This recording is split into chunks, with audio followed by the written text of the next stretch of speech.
Hello everyone. आपको की जो दो वीडियो एमसीक्यू की पहले हो चुकी हैं, अभी हमारी तीसरी एमसीक्यू की वीडियो है व्याकरण की। ये जो है पद परिचय जो कि आपका वीकली टेस्ट में आएगा, उसकी एमसीक्यू क्वेश्चन आंसर आपको समझाए जा रहे हैं कि इस टाइप से आपके एमसीक्यू क्वेश्चन ग्रामर के पद परिचय से आपके टेस्ट में आएंगे और एग्ज़ाम में भी इसी तरीके से आते हैं। तब देखिए यहाँ पर शुरू करते हैं वीडियो को पूरी देखिएगा। अभी देखिए ये हैं बहुविकल्पीय प्रश्न, मतलब एमसीक्यू क्वेश्चन आंसर। अब देखिए इसमें दिया है निम्नलिखित प्रश्नों में रेखांकित पदों के सही परिचय का चयन करें। कि जो रेखांकित पद है जिसके नीचे लाइन खिंची हुई है उनका जो है हमें व्याकरण के आधार पर परिचय देना है। और इसमें एमसीक्यू है तो आपको ऑप्शन मिलेंगे, तो इसलिए बहुत ध्यान से आपको सही चयन करके उनका आंसर लिखना है। देखिए ना, जैसे नंबर 1 पर है मुंशी प्रेमचंद्र ने गोदान की रचना की। तो देखिए अंडरलाइन किसके नीचे है, इसमें पहले ये देखेंगे अंडरलाइन है मुंशी प्रेमचंद। तो हमें मुंशी प्रेमचंद का जो है व्याकरण के आधार पर इसका परिचय देना है। तो जैसे देखिए क्या है इसमें, जातिवाचक संज्ञा, एक वचन, पुल्लिंग, कर्ता कारक। आपको पता है कि प्रेमचंद क्या है, प्रेमचंद क्या है, संज्ञा है। कैसी संज्ञा है, जातिवाचक है या व्यक्तिवाचक है, पहले हम ये चीज़ देख लेंगे। तो देखिए जातिवाचक संज्ञा, सेकंड में भी व्यक्तिवाचक संज्ञा है ना, फिर थर्ड है व्यक्तिवाचक संज्ञा और फिर फोर्थ वाला जो है वो जातिवाचक संज्ञा। अब इसमें देखिए हमारे 2 जातिवाचक संज्ञा हो गए, 2 व्यक्तिवाचक संज्ञा हो गए। तो सबसे पहले हम देखेंगे प्रेमचंद। प्रेमचंद क्या है, व्यक्तिवाचक संज्ञा, एक व्यक्ति का नाम है तो व्यक्तिवाचक संज्ञा हो गया। तो पहले हम छांट लेंगे कि हमारे व्यक्तिवाचक संज्ञा के 2 हैं, तो हम इन 2 में से कोई एक ऑप्शन होगा। दोनों में फिर क्या है, एक वचन है, तो एक वचन हो गया, पुल्लिंग हो गया। फिर यहाँ पर देखिए कर्म कारक और कर्ता कारक। इसके बाद हम बाद वाला चिन्ह देख लेंगे कि यहाँ पर ने का प्रयोग हुआ है। तो ने किसका चिन्ह है, कौन से कारक का चिन्ह है, कर्ता कारक का। तो हमारा गे वाला ऑप्शन सही हो गया कि व्यक्तिवाचक संज्ञा, एक वचन, पुल्लिंग और कर्ता कारक हो गया। आपको समझ में आ गया ना आप ठीक से। अब देखिए अब नेक्स्ट क्वेश्चन की ओर चलते हैं। रेखा नित्य दौड़ने जाती है। रेखा नित्य दौड़ने जाती है, अंडरलाइन किसके नीचे है, पहले हम ध्यान से देखेंगे अंडरलाइन किसके नीचे है। अंडरलाइन हमारा नित्य के नीचे है। फिर इसमें देखिए अब ऑप्शन है 1 2 3 4, हमें बहुविकल्पीय है, एमसीक्यू है, तो हमारे पास ऑप्शन आए तो ऑप्शन में से हमें छांटना है। तो देखिए नित्य क्या है, गुणवाचक विशेषण। सबसे पहले देखेंगे अव्यय नित्य क्या होता है। नित्य जो है हर स्थिति में सेम रहता है, तो क्या हो गया, वो अव्यय हो गया। तो सबसे पहले हम क्या देखेंगे, ऑप्शन में गुणवाचक विशेषण है, रीतिवाचक क्रिया विशेषण है, अव्यय है, अव्यय है। तो नित्य क्या है हमारा, अव्यय है, तो हम ऊपर के दोनों छोड़ देंगे, नीचे आ जाएंगे। नीचे वालों में हमारे पहला भी अव्यय है, दूसरा भी अव्यय। फिर कैसा अव्यय है, स्थानवाचक है, क्रिया विशेषण, दौड़ने जाती है, क्रिया की विशेषता है। फिर दूसरे वाले में क्या है कि अव्यय लिखा हुआ है, अव्यय दोनों थे। फिर ये देखिए कालवाचक, क्रिया विशेषण, दौड़ने जाती है, क्रिया की विशेषता है। तो दौड़ने जाती है उसकी विशेषता बताई गई है कि रोज, नित्य, नित्य माने हमेशा या डेली। तो फिर ये कालवाचक क्रिया विशेषण, तो हमारा इसका आंसर है कालवाचक क्रिया विशेषण। दोनों अव्यय हैं। अव्यय क्या होते हैं, अव्यय वो होते हैं जो कि हर स्थिति में एक से रहते हैं, चाहे एक लिंग कोई सा भी हो, एक स्त्रीलिंग हो या पुल्लिंग हो, या वचन कोई सा भी हो, चाहे एक वचन हो या बहुवचन हो, वो शब्द हमारे अव्यय होते हैं। अब ये काल समय का बोध करा रहा है, तो इसलिए ये कालवाचक क्रिया विशेषण होगी। अब देखिए नेक्स्ट है हमारा, लाल गुलाब देखकर मन खुश हो गया। अब देखिए यहाँ पर है गुलाब, गुलाब के आगे जो लाल है, लाल के नीचे अंडरलाइन किया गया है कि लाल गुलाब देखकर मन खुश हो गया। तो हमें गुलाब का नहीं, हमें लाल का पद परिचय देना है। तो देखिए इसमें ऑप्शन है गुलाब, लाल गुलाब, गुलाब की विशेषता को बताया गया है, तो ये हमारा विशेषण होता है। देखिए कैसी विशेषण है, कैसा विशेषण है, पहला है संख्यावाचक विशेषण। संख्या क्या होती है, जो गिनती का बोध कराता है ना। बहुवचन, पुल्लिंग, गुलाब विशेष्य का विशेष, ये तो चारों में लिखा हुआ है, गुलाब विशेष का विशेष्य। और इसमें हमारे 3 पुल्लिंग हैं और 1 स्त्रीलिंग है। तब देखेंगे गुणवाचक विशेषण, एक वचन।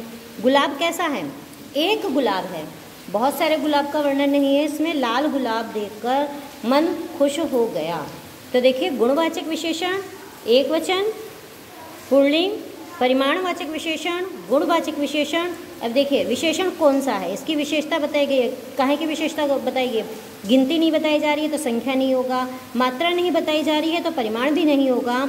तो क्या है, गुलाब का लाल जो है गुण होना है, तो गुणवाचक विशेषण है ये हमारा। तो गुणवाचक विशेषण है, एक वचन है, पुल्लिंग है, गुलाब विशेषण का विशेषण। समझ में आ रही है ना आपको? वीडियो पूरी देखिएगा, आपको बहुत अच्छे से समझ में आ जाएगा। अब देखिए नेक्स्ट है फोर्थ वाला, बिल्ली गाड़ी के नीचे बैठी है। अंडरलाइन किसके नीचे है? अंडरलाइन है हमारा के नीचे। तो देखें के नीचे क्या हो गया? अव्यय, संबंध बोधक, गाड़ी से संबंध।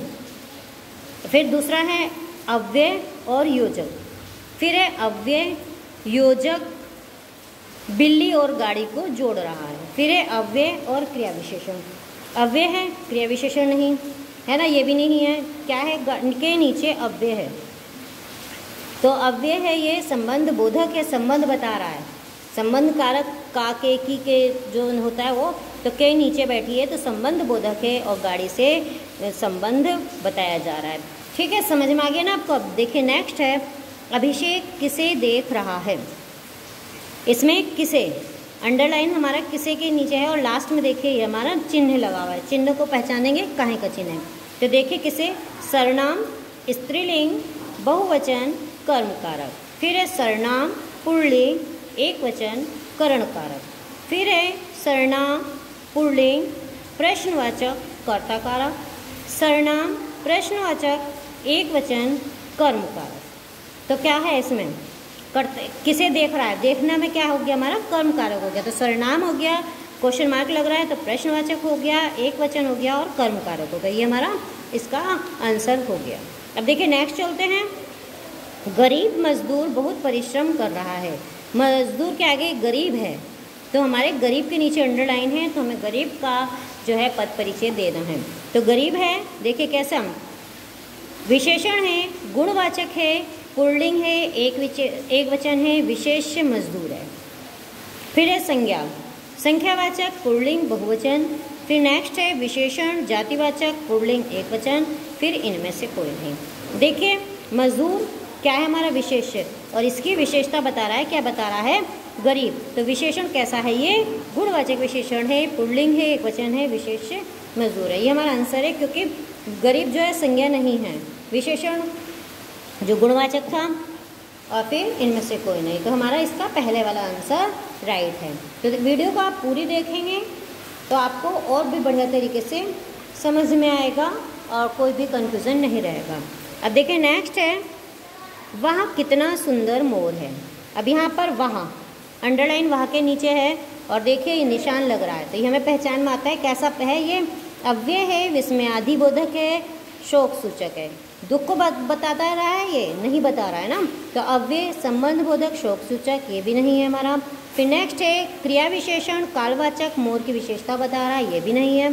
तो हमारा आंसर क्या होगा? अव्यय है। अव्यय है, कैसा है? विस्मय आदि बोधक है, हर्ष सूचक है, मतलब खुशी को जता रहा है ना। तो ये हमारा आंसर इसका होगा भय वाला, अव्यय, विस्मय आदि बोधक, हर्ष सूचक। फिर हमारा नेक्स्ट है, हमें राष्ट्रभक्तों का सम्मान करना चाहिए। यहाँ पर अंडरलाइन है हमारी सम्मान पर। देखिए ऑप्शन, जातिवाचक संज्ञा है, एक वचन है, स्त्रीलिंग है। फिर है व्यक्तिवाचक संज्ञा है, बहुवचन है, पुल्लिंग है। फिर नेक्स्ट है व्यक्तिवाचक संज्ञा है, एक वचन है, स्त्रीलिंग है। फिर लास्ट ऑप्शन है हमारा संज्ञा है, भाववाचक है और एक वचन, पुल्लिंग। तो ये कौन सी संज्ञा थी हमारी? ये हमारी भावनाओं का बोध कराती है, तो ये भाववाचक संज्ञा है, एक वचन और पुल्लिंग है। तो हमारा ऑप्शन घे वाला सही है। अब हम चलते हैं नेक्स्ट की ओर। चिड़िया छत पर बैठी थी, हमारा अंडरलाइन है चिड़िया पर। देखिए इसमें पहले एकर्मक क्रिया, एक वचन, स्त्रीलिंग। फिर है सकर्मक क्रिया, बहुवचन, पुल्लिंग। फिर है एकर्मक क्रिया, बहुवचन, पुल्लिंग, सकर्मक क्रिया, बहुवचन, पुल्लिंग। तो ये जो है चिड़िया, चिड़िया पे अगर चंद्र बिंदु का निशान होता तो हमारा बहुवचन हो जाता, चंद्र बिंदु का निशान नहीं है तो हमारा एक वचन है। तो एक, जहाँ पर बाकी सारे बहुवचन है तो ये हमारी एकर्मक क्रिया है, एक वचन है और स्त्रीलिंग है। अब देखिए नेक्स्ट, दुख में भी हिम्मत नहीं हारना चाहिए। ध्यान देंगे, अंडरलाइन हमारा दुख पर है। में भी हिम्मत नहीं हारना चाहिए। दुख क्या है? देखिए, भाववाचक संज्ञा एक वचन पुल्लिंग, जातिवाचक संज्ञा बहुवचन स्त्रीलिंग, फिर है भाववाचक संज्ञा एक वचन स्त्रीलिंग, फिर जातिवाचक संज्ञा बहुवचन पुल्लिंग। तब देखिए, जातिवाचक दुख क्या है? एक भावना जताती है, तो भाववाचक संज्ञा है, एक वचन है और ये पुल्लिंग है। तो आपने वीडियो को पूरा देखा होगा और आपको समझ में आ गया होगा कि किस तरीके से हमारे एग्ज़ाम में क्वेश्चन MCQ के बन के आएंगे। थैंक्स।